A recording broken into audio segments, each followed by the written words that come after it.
Halo, selamat pagi. Berjumpa kembali di kelas daring SD Bruder Nusa Indah. Kali ini kita akan membahas tentang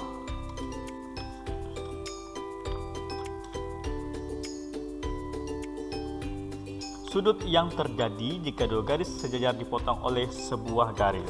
Oke, kali ini kita membahas tentang sudut yang dipotong oleh dua garis. Nah, jika terdapat dua garis sejajar yang dipotong oleh sebuah garis, akan berbentuk beberapa jenis sudut. Nah, jenis sudut tersebut antara lain sebagai berikut.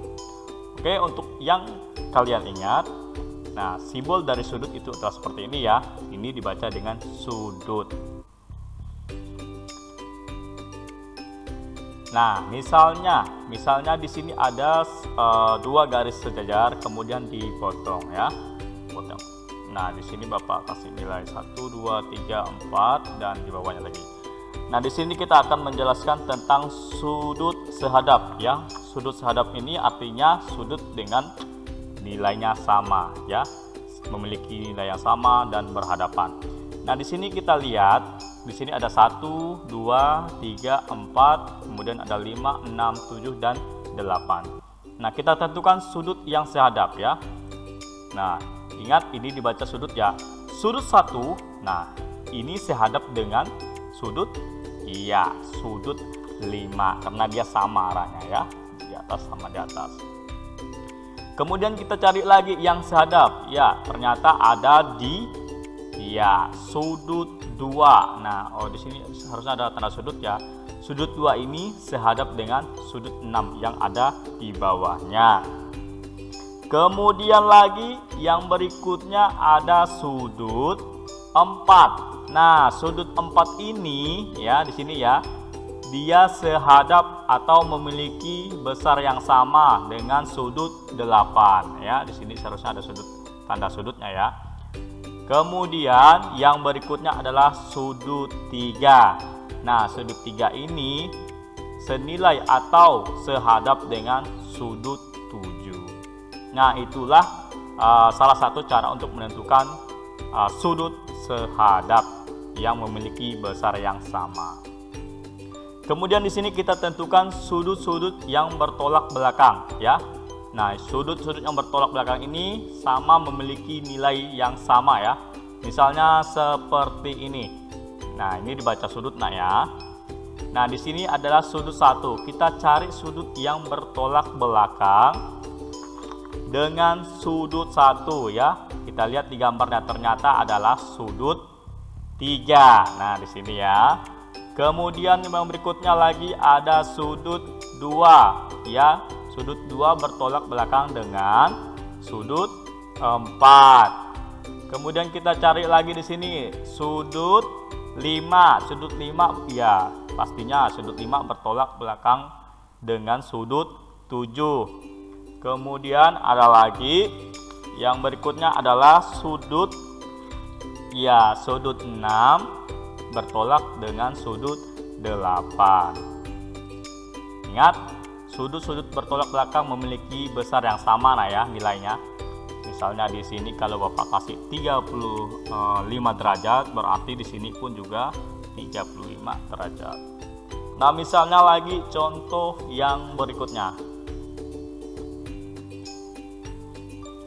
Nah, di sini ada gambar ya, nah ya, dua garis sejajar yang dipotong ya.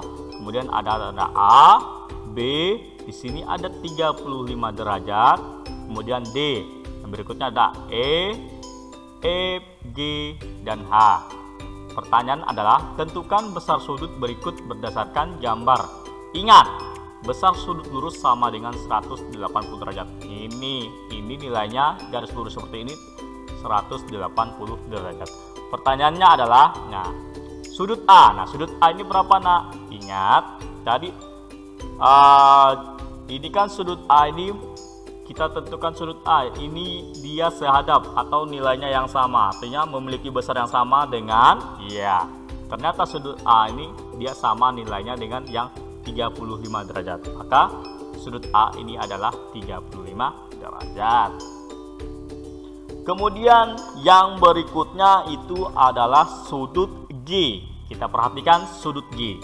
Nah, sudut G ini kita perhatikan di sini kalau menjelaskan tentang sudut G tadi, dia sudut G sehadap, dia sama dengan yang 35 derajat ini juga ya, nilainya sama, dia sehadap. Nah, berarti sudut G ini adalah 35 derajat. Kemudian yang berikutnya itu adalah sudut B. Nah, sudut B ya, ini sudut B. Kalian tahu kan kalau garis besar sudut lurus itu sama dengan 180 derajat. Maka untuk mencari sudut B yang di atas ini, kita harus mengurangi 180 ini dengan 35. Maka derajat sudut B derajatnya adalah di sini adalah 145 ya. Jadi sudut B-nya sebenarnya di atas sini adalah 145. Dari mana Pak dapatnya? Dari hasil 180 dikurang 35. Dari mana dapat 185? Ingat, besar sudut lurus sama dengan 180 derajat. Nah, sekarang yang berikutnya adalah sudut D. Ingat, sudut D ya. Nah, ini kan sudut D ini dia sama dengan atau bertolak belakang dengan sudut B. Ingat, sudut-sudut bertolak belakang memiliki besar yang sama. Berarti sudah diketahui di sini adalah karena nilainya sama ya, sudut B, maka sudut D ini sama dengan 145 derajat juga. Kemudian lagi yang sudut H ya, yang sudut H ini kita lihat di sini. Sudut H ini ternyata dia sama atau sehadap dengan sudut D ya. Maka nilainya tetap sama ya. Maka nilainya sama dengan sudut D ya. Sudut D itu tadi berapa? Sudut D adalah 145. Nah, boleh kerjakan soal yang ada di buku paketnya ya, yang ada di halaman 136 yang bagian 1. Kalian tinggal tentukan sudut sehadapnya, sudut yang bertolak belakang, kemudian ada 1, 2, 3, 4, dan 5. Oke, tetap semangat belajarnya. Tuhan memberkati.